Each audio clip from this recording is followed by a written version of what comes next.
Hello and welcome to the Organic Gardening Podcast. I'm Sarah Brown and I'm joined by Chris Collins. We both work here at Garden Organic. We're here to give you advice and tips on organic gardening. This month, it really feels like spring is starting and you're probably raring to get out and growing. Chris and I talk about seed sowing, helping you to get perfect results every time. We talk about compost and some of those jobs which give you a head start before the busy growing season.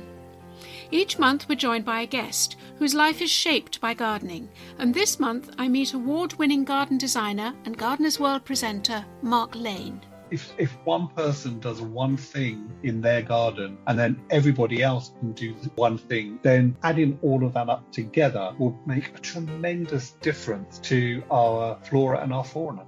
And finally, our post bag always brings interesting questions. We discuss planting direct into no-dig raised beds, how to line a hanging basket in the most sustainable way, and ideas for exciting different veg to grow. But first, a quick reminder that this podcast is supported by our brilliant sponsors, the Organic Gardening Catalogue. Whether you're ready to take your first steps into organic gardening or planning your next plot, organiccatalogue.com is the right place for you.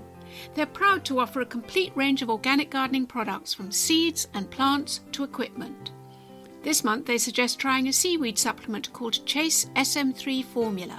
It's a natural plant growth stimulant made from responsibly harvested seaweed. So shop online at organiccatalogue.com. And if you're a member of Garden Organic, you'll get 10% off. Now I'm off to the virtual potting shed to join Chris.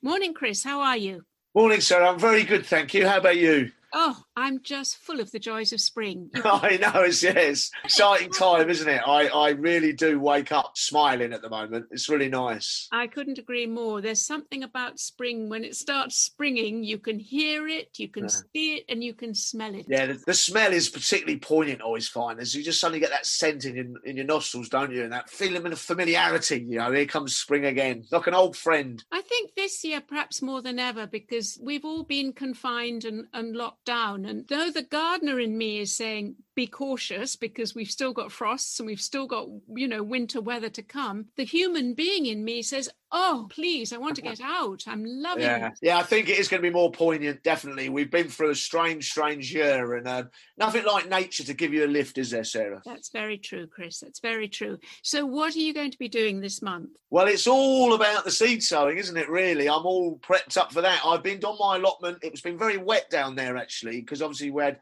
very cold period and then it was raining quite a lot in London, and so I've been kind of staying off it. I don't want to destroy the soil structure by walking all over it, so I've been staying off it, but I've had some nice sort of sunny days and quite nice temperature, so I'm just getting everything prepped, really. I've been in my polytunnel, I've cleaned all that out, I've got my potting bench ready, obviously got all my seeds to sow, so I am chomping at the bit, really. You do make an important point. I've got to be not too overexcitable in case, we get caught by a late cold snap, which is obviously par for the course with the British weather. I think we should talk about seed sowing because I'm guessing everyone is keen to do it, and it's one of nature's miracles, I know. Seed sowing should be so simple, and nature herself gets it right, so why do you think us gardeners are so scared of it, and what goes wrong? I wonder, Chris, let's just have a little seed sowing masterclass, shall we? Yeah, certainly. You can sow some seeds at the moment. I'm putting my chilies in, my peppers, my aubergine, and what I've done is I've cleaned out my propagators. So I have a set of propagators at home. I make sure I wash them thoroughly so they're all sterilised, nice and clean. I then I've got a very good peat-free compost. It has to be a seed compost. None of this multi-purpose, none of this potting compost. Seed compost is very low in nutrient, and it's just a perfect, very crumbly, perfect bed. I'll then take the seed tray and I'll fill it up to about 1 centimetre from the top, and then I will sieve over the top of that. A sieve is a very important item for my seed sowing. So I've got a really crumbly layer. I then take a thing called a tamper. A tamper and a sieve. Well, I love those names alone. And I'll gently firm down that soil. So if you can imagine, seed tray with a really level, nice, gently firmed seed surface, and all those seeds are going to sit on top and make sure they make proper contact with the soil. I get nice even germination. I will then what I call snake the seed. If I'm sowing quite a lot of seed, which means I start in the left-hand corner, I go up the seed tray, and then I come down and I go across, up and down and across, up and down and across. That gives me even distribution. And then take my sieve again and I sieve over the top of it just to cover those seeds up, okay? And there I have a perfect crumbly seed bed for my seeds to germinate in, all of them contacting the soil properly. And then, of course, I will label and date so I know what's going on, because I plan to sow a lot of seeds this spring. And watering? Yeah, well, watering, I've got a good little tip for that. I will take them out onto the balcony. The important thing about watering is you don't wash out all your good works. You've got this lovely tray of seeds. I then take a can with a rose on it. I turn the rose upwards, so it's facing upwards, okay? I then start away from the seed tray. I go over it and back over it again. And what happens is this water comes out very fine and upright, and so you get this like very gentle shower over the soil surface. Nothing gets washed out. Everything's in place. Gives it a good drink, and then you're away. It sounds so simple, Chris. So from what you're saying, I'm going to highlight what I think can go wrong and what people feel nervous about and why sometimes seed sowing doesn't work. First of all, you made the point about the potting mix should be well firmed down. And that's important. And if you haven't got this thing called a tamper, you can actually use the back of your hand or your own fist, just something to press that potting mix well down. You don't want air pockets, so that these seeds and their little tiny emerging roots get contact with the soil. The other thing you mentioned about using seed compost as opposed to general potting compost, and that's absolutely a must because it's much, much finer. Again, you won't get the air pockets. Is it too wet or too dry? I like your idea of watering with a rose, Chris. I tend to water my compost before I sow because I have to say the number of times I've watered and all the seeds have just come up and have been washed out by the watering. So I make my compost moist before I sow the seeds. Then it's the tiniest bit of watering afterwards, and that way the seed is resting in damp compost. And then finally, the other important thing is when you're sowing indoors is to make sure that you have sufficient light. For when the seed germinates, then it's got light to grow. If you don't have enough light, it'll get what's called etiolated, which means the stem gets very long and thin and pale, and it probably won't form good roots underneath the soil. Do you agree, Chris? Yes, definitely put it in the lightest situation you've got. And also I would stroke and turn, which is quite important because you're indoors. I mean, this maybe not necessarily applies to someone who's lucky enough to have a greenhouse because you get level light levels. And I think that, but with it indoors, like in my office, I put them all in my windows to my office, is every day I turn the tray. So the ceiling isn't bending too far towards the light. I also run my hand over them to mimic the wind, etc. So I want a squat stocky little seedling before it gets pricked out and moved on. Have you tried making your own seed compost, Chris? What mix would you use? Well, I certainly have in the past. I would use leaf mould if I'm lucky enough to have leaf mould, which is a very precious commodity, by the way, and I'm making a load of it now. I would use that, and I'd probably mix it with a bit of silver sand. The reason I'd use leaf mould is because it's very low in nutrient. You don't want a nutrient-rich soil with seeds. They'll put on too much soft growth, you'll get into difficulties. So if you can't make your own leaf mould, then always choose a peat-free seed compost. Yeah, it's so important. Peat is important in bogs for wildlife, and it's important it stays where it is. It simply isn't necessary in the garden. So whatever compost you buy, whether it's seed compost, potting mix or whatever, just make sure it's peat-free. I know it costs more, but it's worth it. They're your seeds, they're precious, they're your plants, they're precious. Spend that little bit extra. And peat-free is now really good quality, isn't it, Chris? If you buy it certainly is. It's come a long way. It's come a long way from where, I remember when it first came out, when I was working at Westminster Abbey, I went peat-free in it, and it was difficult because it just wasn't up to the standards, really, when you're growing on quite a big scale.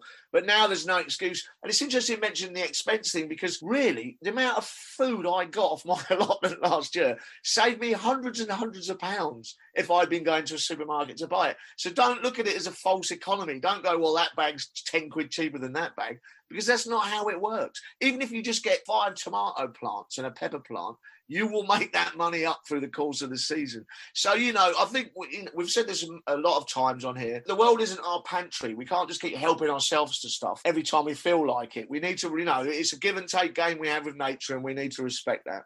And taking peat out of the equation is an environmental disaster. We definitely know that. If you want further advice on growing seeds, on how to sow seeds and successfully, go to the Garden Organic website. We've got plenty of stuff there. We've got 6 steps to successful seed sowing, which sounds a little bit of a tongue twister, but have a look on the website. Compost. Let's talk about compost. It's the month for spreading compost, wouldn't you agree, Chris? It's your favourite job, isn't it? You love this compost spreading I day, do. Sarah. I Yeah. do. Again, It's a miracle. It's a minor miracle, compost. It really, well, not a minor, a major one. There's something about it, you never kind of get your head around it fully, do you? That you take this, what would look like no use to anyone material and turn it into this wonderful black gold. It really is special. I think what I love about it and what I understand more and more is it's the life within it. We tend to talk about compost as if it's a sort of inert thing, but there is so much life in a compost heap. There's the worms, there's the springtails, there's the microbes, the fungi. All this extraordinary soil life is going on in the compost heap. And if you add it to your own soil, then you get this lovely, lovely equation, this transfer, this generosity, that this life will process the compost and release the nutrients which your plants can then take up through their root systems. It's incredible. It is, and also you just pointed out there, they're doing all the work for us. All we got to do is put it together, and then it does all the work for us. And it's just that little miracle of nature and it just makes everything grow so much better. That soil health is the key to successful growing. And people quite rightly talk about the wildlife in your garden and encouraging the wildlife. And I always think, yes, and that includes the life in your soil. That's wildlife as well. Absolutely. It all counts. Is that expression, isn't it? There's more life in a tablespoon of soil than there are human beings on the planet. That's how alive it is. It's quite an incredible little statement, that, isn't it? Yeah, it's great. So I'm going to be emptying. I've got 3 heaps. I live in luxury, I know. I have the space to have 3 heaps, but I'm going to be emptying one of them definitely out onto the soil and roughly turning it in to prepare the soil for growing. If you have one of those green Daleks, as I call them, probably now would be a good time to completely empty it out. You've probably got some well-rotted compost at the bottom of it. Use that to spread on the soil. Put anything that hasn't rotted down back into the bin and then keep adding to it. Yeah, sounds perfect. I mean, the way to think about compost, especially when you spend all that time getting it to form, is it's like a very valuable source. Don't go throwing it around willy-nilly. Really think about where you're putting it, where you're concentrating it. It's our biggest asset in many ways. And it's a slow release as well. The nutrients are released slowly as the soil life works, as the compost life works. So it's not like you're giving your plants an instant boost like an artificial fertilizer will. Uh-huh. You're actually building in a slow release all through the growing season, which is why now is a good time to actually put it in. Yeah, and let the worms take it down. I'll have a couple of beds I'm going to spread it on. I'm going to let the worms do the work. I'll put it on the top, let them pull it all in for me. You don't, in a way, I mean, I love to dig because I've always been someone who's dug all my life as a gardener, but really the worms will do the work for you. There's another thing that's quite a good organic principle and to do with pests and diseases is as the soil warms up, it's a good idea to hoe around fruit trees and bushes and leave the soil exposed for a few days, because in that soil will be all the little, what's the word I'm looking for? Like larvae, like leather jackets and things like that. Yeah, all those little sort of potential root-eating pests. Yeah, all those little larvae will be grubs. In the soil. That's the word we're looking for. Expose them, then the birds will come down and eat them. So just leave the soil exposed for a few days, and then by the end of the month, start mulching it with compost. That way, you'll also be suppressing the weeds which would be growing up around your fruit trees. Brilliant. I've had a little victory on my allotment, actually, because of people either side of me. They have apple trees. I think they normally spray them, but I persuaded them to put up a load of bird boxes and bird feeders instead, because I think that could do a bit of control for them. That's better. Yeah. Well, aphids will be out and about this month, and yep. The big word on aphids is don't panic. Don't get those artificial toxic poison sprays. You don't know what you're killing with them. Leave the aphids, not least because there's every chance that you've got a family of blue tits nearby who would depend upon those aphids to feed their babies. Yeah, that's right. Your problem is somebody else's dinner, I always think. So yeah, if those blue tits do the work. Yeah. Chris, I always turn to you when we talk about lawns, but I'm guessing this is the month that you start looking at the lawn. It certainly is. I mean, there's some quite big operations, sort of March, late March. I would certainly be looking at it. You'll probably find it's been quite a wet winter in London. There's a lot of clay here. It might be looking a bit sorry for itself at the moment. So it's a good time to maybe run a scarifier over it. If you've just a small area, you can use what's a lawn rake. And all you're kind of doing then is taking out all the dead thatch that lies underneath the live grass. And that also kind of breaks the stolons. Grass move around by underground stems. You put a scarifier over it or a lawn rake, it breaks those stems, you get new crowns falling, it thickens up the sward. It's also good if it's been wet, maybe just to spike it, just to get the fork into it, aerate it a little bit. And then I would buy yourself a bag of ryegrass seed if you've got a family garden that everyone uses.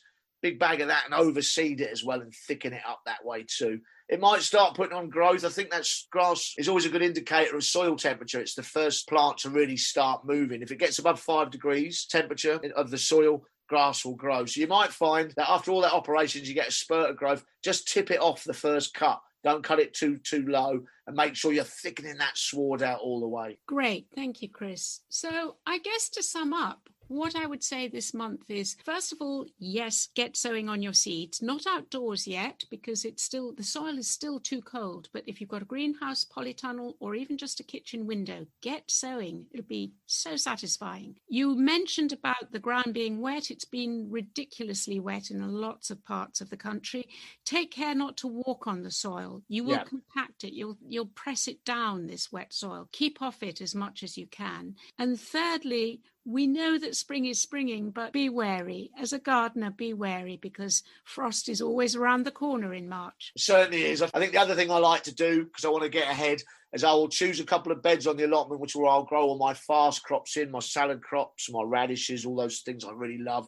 I'll put fleece down. I'll pin them some fleece down with some tent pegs over those areas just to encourage that soil to warm up a bit by the end of this month. Chris, talking of your allotment, you were going to have a border all down one side, weren't you, with flowering plants? Yes, I am. I've started on that. I've got quite a lot of sort of helianthus and those sort of perennial herbaceous plants, but I'm also going to add summer flowering bulbs in. I want to make sure they're organic, so I have a little bit of a challenge because they'll probably come from overseas, probably from Holland, but I'd love to get some hemicaulis, that kind of stuff. And having those flowers alongside your veg patch is a brilliant way to attract pollinators, bees, hoverflies, butterflies. It's a corridor, isn't it? A pollinating corridor. I have a feeling we're going to be talking more about that next month because that's when insect life really comes to town. Yeah, it really starts to get going, yeah.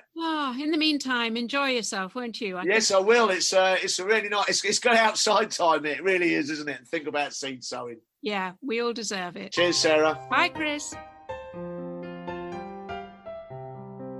And now I have great pleasure in introducing our guest this month. Mark Lane was awarded Garden Designer of the Year, and his work is testament to great skill with planting schemes, but also how to bring organic principles into garden design. He works tirelessly as an ambassador for horticultural charities.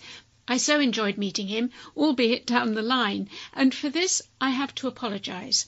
Our internet connection was poor, and you may struggle with the blips in the online quality. I am so sorry. Please stick with it. Mark is an inspirational gardener and grower. Hello, Sarah. How are you? I'm very well, thank you, and it's a delight to talk to you.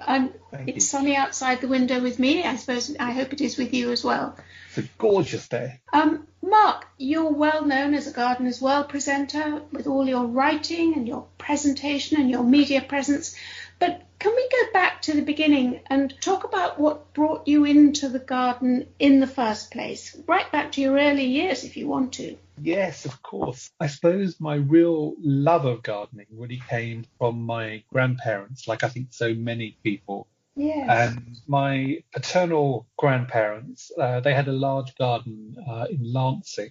And my grandfather used to have a very large vegetable area at the bottom end of the garden. And he taught me all about feeding the soil and about not using any type of chemical whatsoever. Oh, splendid. Which was, tremendous to learn that right at an early young age. So I used to follow him around with a little blue truck, and he taught me how to sow seeds. He taught me how to tie in plants, how to deadhead, and just generally care and nurture for them. And then my grandmother, she was actually a flower arranger. She taught me how to put colours together and textures. They really sort of, I suppose, led my way into gardening. I do think there is that, sorry to interrupt, but I do think there is that magical relationship between grandparent and child. And whether it's because the grandparent has more time than the parent. Very much so. And I think it is that. I think it's that fact when you go to your grandparents, it's a very sort of special moment as well. And being able to be taught by them, I think, is a lovely way of sort of sharing knowledge and sharing skills between the generations. And they love doing the sharing, don't they? That's the great gift really they do. bring. They really do. So that was my sort of earliest memories when it came to gardening. I actually grew up in an apartment in Hove, and we used to have communal gardening spaces outside. And just one day I said to my mother, can we go out and maybe just plant something? And I think it was probably something like petunias or pansies back then. And she said, yeah, I'm sure we can do that. Because gardeners used to come in and mow the lawns, and there used to be these very sad-looking circular beds that just had a single rose in the centre. And I just thought, I kept thinking to myself, and I must have been about 7 or 8 years of age. And I just said to my mum, can we go and do this? And she said, yes, I'm sure we can. So we did. What a lovely mum. Exactly. And then remarkably, within, I would say, probably about 18 months to 2 years, every single apartment had their own little area within the garden. How fantastic. So an early example of community gardening happening. Absolutely. So, I mean, this was sort of early to mid 70s. It was a lovely way of getting to know the neighbours. And I used to love just sort of popping out there and having a cup of tea with them and just having a good old chat. Well, that brings me very neatly, actually, onto your own garden designs, because you've recently been awarded Landscape Garden Designer of the Year. Is that right? Correct. Yes, that's right. Yes. Which is fantastic. I'm really thrilled for you. Congratulations. And I wanted to ask you, for you see the garden from a wheelchair height, and that gives you a different perspective. So you're seeing plants at a different level to someone who is standing. Yeah, absolutely. Most of the time, people, when they go into their garden, if they're not gardening, will go out and just sit down and, with a cuppa and just sort of have a nice chat with someone. But for me, I'm always and constantly seeing the garden from that level. And it's been a wonderful experience, actually, because I can now, especially, I design in layers. So I design both in vertical and horizontal layers. And what I mean by that is obviously horizontal layers will do, you have the ground, then you have your bulbs, and then you have herbaceous shrubs and trees. But on a vertical layer, it's about seeing perspective, and it's about also seeing how, again, those plants work together, but at different rates and also at different height. I think that because of that, it is a unique perspective, because I have this sort of slightly different askew view on looking at plants.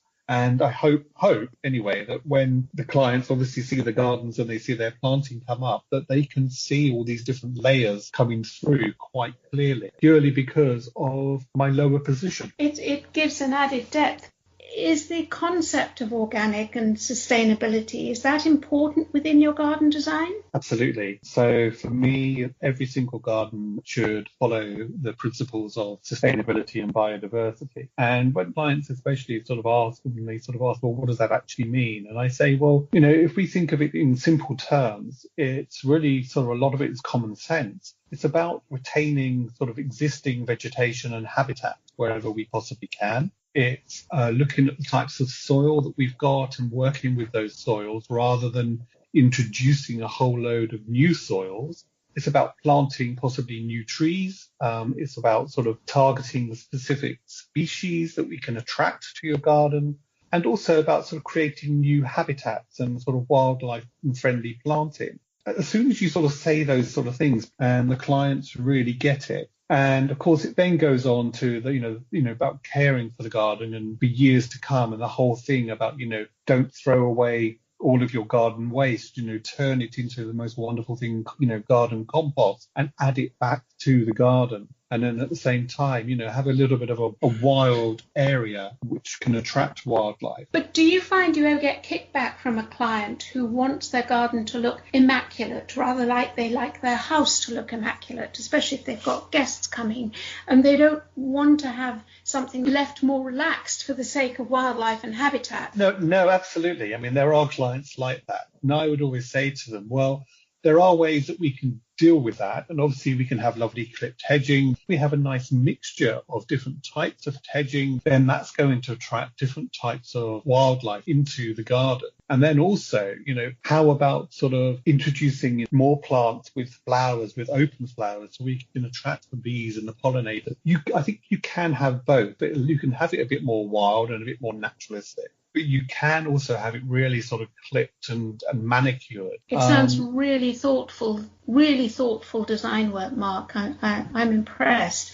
Do you detect that there's a trend towards this sort of gardening more? Yes, there is, definitely. I mean, naturalistic planting has been, it's been increasing, especially over the last 5 or 7 years. I think more clients, obviously, with the way that everything has been going on, especially from, David Attenborough films with regards to plastic and the environment, and people are getting more tuned into this. And they're realizing that we have been destroying our planet. And just by doing something in our garden can make a difference. If one person does one thing in their garden and then everybody else can do one thing in their one garden, then adding all of that up together will make a tremendous difference to our flora and our fauna.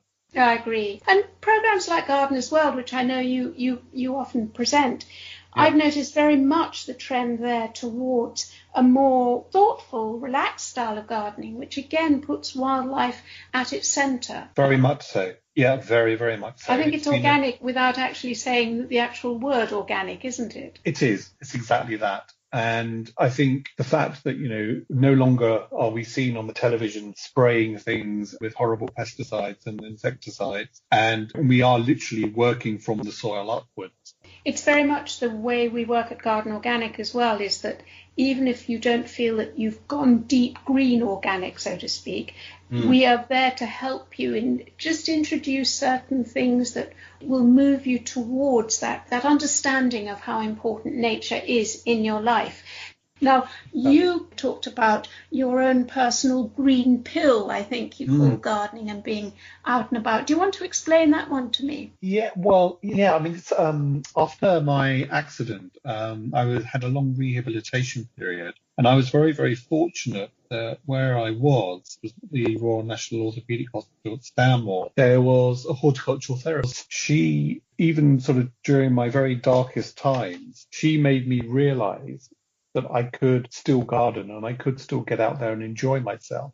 And that sort of stuck with me. Even to today, whenever I'm feeling a little bit stressed or I just want to go out and feel a bit more relaxed, then I go and take my green pill and literally just go outside. And for me, it works wonders. My shoulders drop, my breathing slows down, my heart rate slows down. I feel less anxious. And before I know it, my mind is wandering off and I'm thinking about different things to what I was thinking about before. And I think for me, we all need a little bit of a green pill every now and then. I know not everyone has a garden and not everyone, has a large public park nearby, but even just houseplant, if people have houseplants and they care and nurture for those, that in itself can be their green pill. And for me, it has really helped both my mental and my physical health and well-being. It's the nurturing I'm getting partly, isn't it? It's nurturing, it's looking after something and watching it grow despite whatever your own personal circumstances are. Absolutely, very much so. I mean, after my accident, as I said, I went to some very dark places and I thought that there wasn't a light at the end of the tunnel. I think what it is with gardening and with growing plants, there's sort of a synergy, I suppose, with our own life cycle. Because of that, you sort of really care for these plants and nurture them because eventually, they will die, and we know eventually that we will die. It's about that whole cyclical environment, I suppose, and it's that sort of biophilic need for us to be around nature. I think there's also quite an interesting link with the sense of the delayed gratification, if I could call it that. At Garden Organic, we worked with drug and alcohol dependency unit, and helping people to understand that you don't get an instant fix, that it's an act of faith when you put those seeds in the ground, that there's going to be a period of nothing happening, and then they will germinate, and then you'll see the fruits of your labor. And that's very meaningful to someone who is dependent on the instant fix of drugs or alcohol. Yes. It's learning to take the natural rhythms, as you referred to, and beginning to adapt to that. Yes, very much so. That's very, very true. And you also act as an ambassador, I see, for a number of horticultural charities. You feel very determined. I get the impression that you want people who have disabilities of whatever sort to be able to access and enjoy horticulture and gardening. Very much so.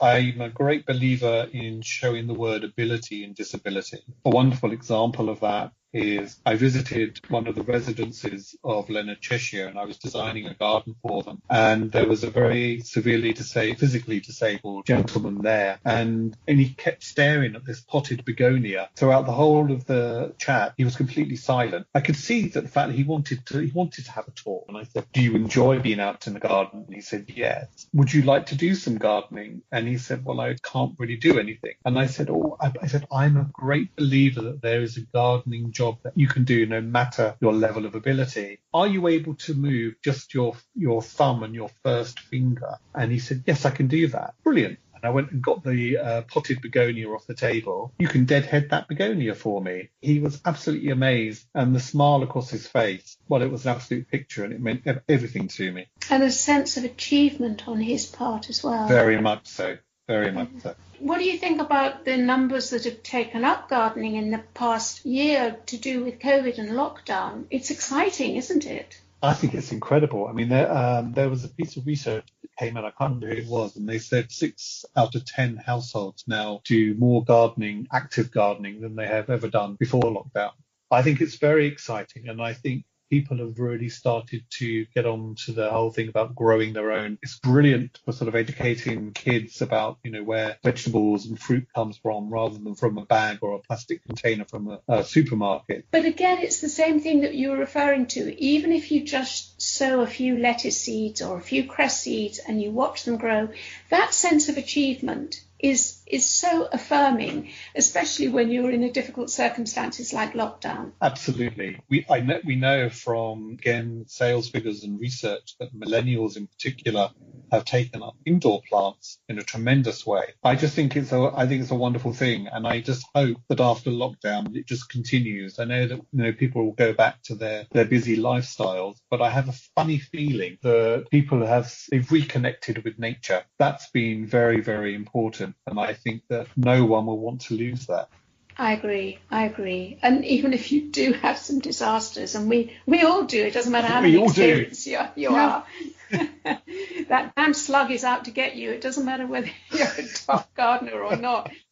You talk about playing with colours and textures and things. You actually, when you were younger, you studied art and painting, and that was an important part of your life. Yeah, very much so. So I was a very keen artist as a child. I used to always go into the countryside, and I used to paint landscape, wildlife and butterflies and flora. I really, really enjoyed that. And then obviously, O-levels and A-levels come along. And I then had to sort of decide what on earth I was going to do at university. And I was also a musician, so I was a flautist as well. And I had the opportunity to go to the Royal College of Music to actually become a professional flautist. But art won the day, and I went and studied art history at University College London. Oh, so you can go into the garden and play the flute. You can go into the garden and paint a flower. You're multi-talented. I'm so impressed. Thank you. As my mother says, I'm very creative, is the way that she always says it. Well, that will never leave you either. That's a great gift, throughout your life, isn't it? Yeah, it is. Yeah, very much so. So where did all the writing come from? Because you do a lot of writing, and clearly you're also at ease with using words and being creative with them. I just love being able to describe things and explain things in a way which most people will be able to understand. Tell me about the book, the most recent book. I love this. This is The Royal Gardens. It is. It's Royal Gardens of the World, and it's a sumptuous exploration, I suppose, composed of 21 of the world's most celebrated royal gardens. These are gardens which I believe have had a great impact on garden history, garden design, gardening in general. Give us an example. Well, the other tricky thing was actually also coming up with the idea of what is a royal garden, because a royal garden could belong to a huge sprawling estate, attached to a palace or a castle. It could be a personal garden such as Highgrove, or it could be a royal botanical garden. I fell in love with Herrenhausen in Germany. It's a beautiful royal garden. It's all on a very much a level ground, surrounded by water, and it's it's elaborate. It's got parterres, etc. But what I love about it is the fact that it's also moving with the times. Gardeners and the restorers and the conservators obviously have to be aware of people coming to visit. While they need to maintain that historical setting, they also need to keep up to date when it comes to things like planting. But, Highgrove was obviously a perfect example for sustainability and biodiversity and organic planting. I'm glad you mentioned Highgrove, because I was thinking, how can we possibly, within the same breath, think of somewhere like Versailles, for instance, which was designed to denote the power and absolute monarchy of Louis XIV. And then we get Highgrove, which frankly is quite domestic in the way it's presented. And what a statement that makes about our man who was born to be king, our future king. Absolutely. I mean, I think as he said, he's getting older. All he ever wants to do is just plant trees. But it's a very personal garden, but it's just, you're absolutely right in the sense that even though it is large, I think so many people can relate to it because it feels just like anybody's garden. The whole idea of organic principles and nurturing the countryside and nurturing the wildlife and nurturing the flora within his space is just absolutely marvelous. And you're absolutely right. And, for our future king, his love of nature and wildlife, I think, will shine through for years to come. And tell me, Mark, what do you do when you're not gardening? Does the flute come out, or does the paint pot? When I'm not gardening, I completely veg out, to be truthfully honest. I think because there's so much rattling around in my brain at any one time, I just need to completely veg. And that could sometimes just be sitting in the garden, or maybe it's just watching television. I find it difficult not to think about plants or gardening or design. I love the way you use the phrase veg out. I can't think of anybody more appropriate to use the word veg out when you're still thinking about gardening and growing and plants. I think it's brilliant. Mark, it's been a delight talking to you. It really has. Thank you very much indeed. You've given me a new perspective on garden design, and it's really nice to hear your thoughtfulness towards making garden designs more organic, more sustainable towards wildlife. Thank you, Sarah. It's been an absolute pleasure. Thank you very much indeed.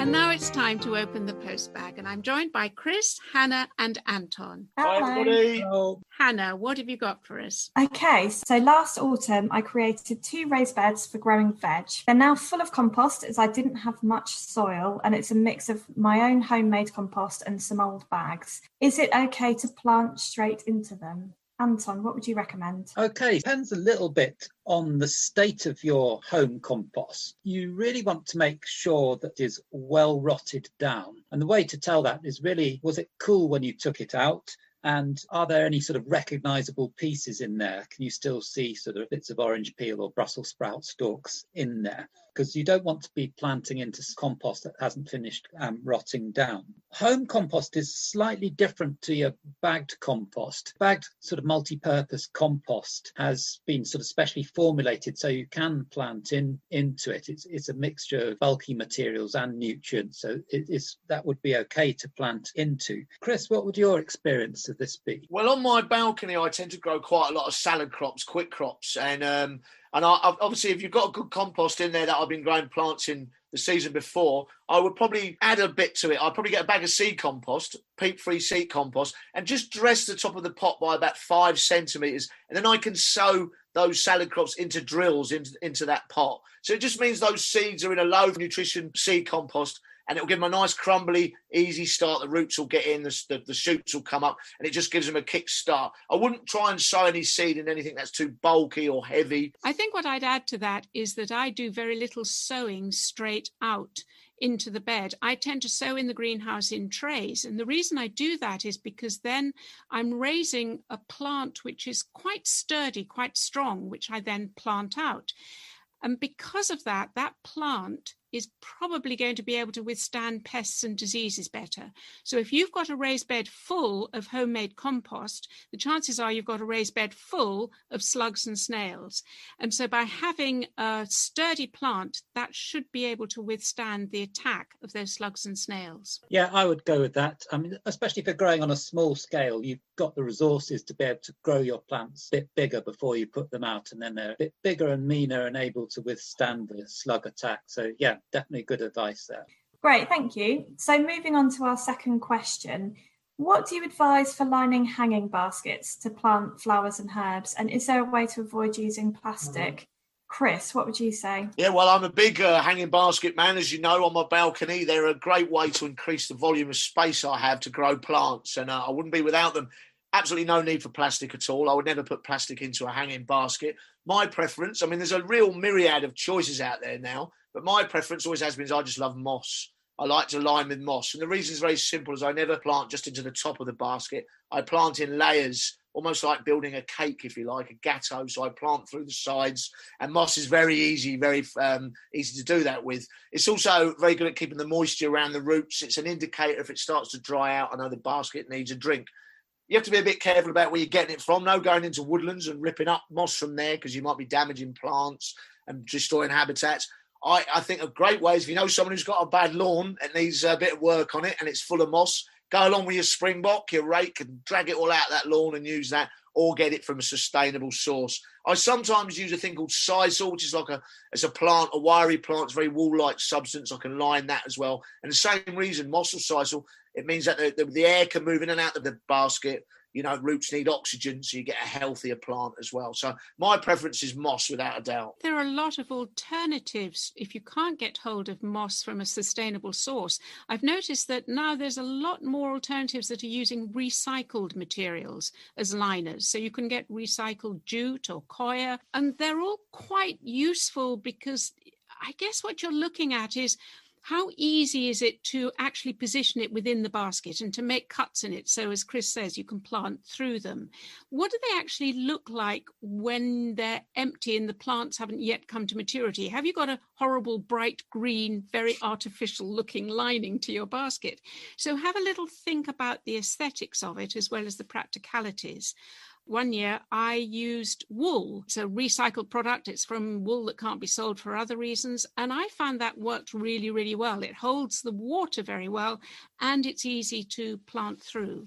Anton, what about you? My only experience is that often birds tend to find it a very useful material for nesting. So that's just something to be aware of. I mean, sometimes people have even suggested using straw. I don't think that's that practical, because it is very messy to use and birds will tend to pull it out. I do have two magpies that have set up. They're my neighbours, have set up in the tree outside my window, and they're in nicking my moss all the time. But I don't begrudge them. I'll have to just top it up and put up with it. They are incredibly amusing to have around, I have to say. Fantastic, thank you. So moving on to the final question. So someone's written in to say that they're interested in growing something different this year. They're pretty confident with the usual veg, so potatoes, tomatoes, beans, etc. But they'd like to try something a bit more exciting. And what can we recommend?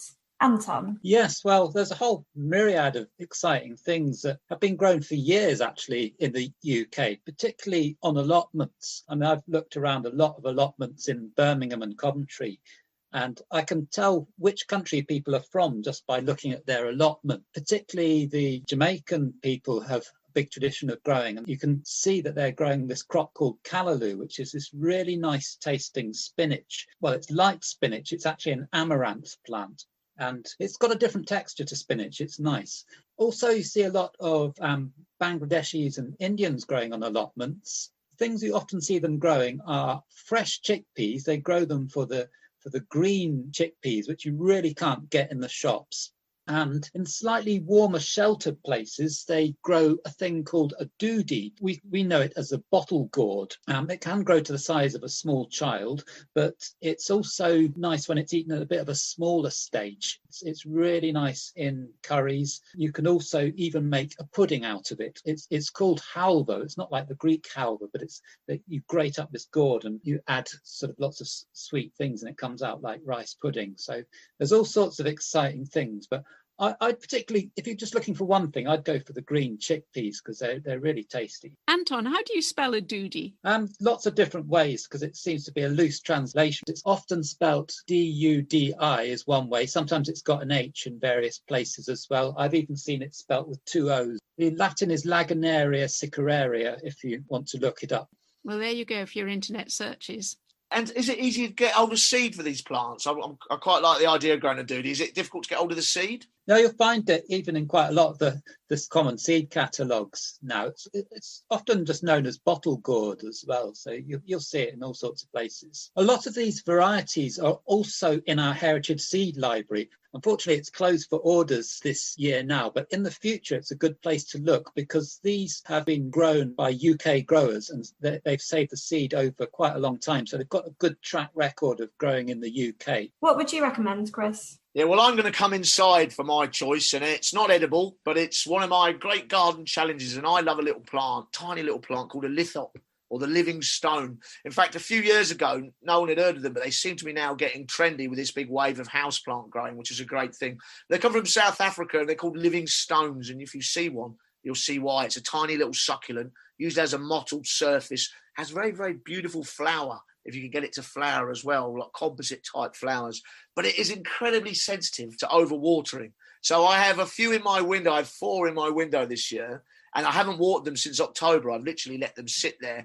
And if you give them a little bit too much water in the spring and the summer, maybe they can just turn up toes. In fact, one of them died on me in the winter, and I don't know why. I think it did it just to annoy me. It's a bit of a man versus plant challenge, me and the lithops, but they are just incredibly... Sometimes, you know that expression, small things in small packages, they're just one of those plants that pull you in. They're really fascinating little things. And Sarah, do you have anything a little bit different growing in your garden? Hannah, I'm ashamed to say I'm very, very unadventurous in my growing. But what I do tend to grow, and certainly for veg and fruit, are things that I can't get hold of as organic, or if they are organic, they're ridiculously expensive. So it's relatively simple things like raspberries, strawberries, asparagus.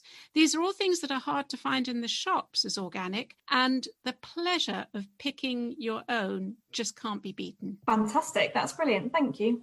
Okay, so I think that's all for this month. Thank you very much, guys. Have a lovely springtime in your garden, your allotment, your balcony, wherever, and see you next month. See you later. Have a good day. Thanks, Sarah. Bye-bye. Bye-bye. Bye.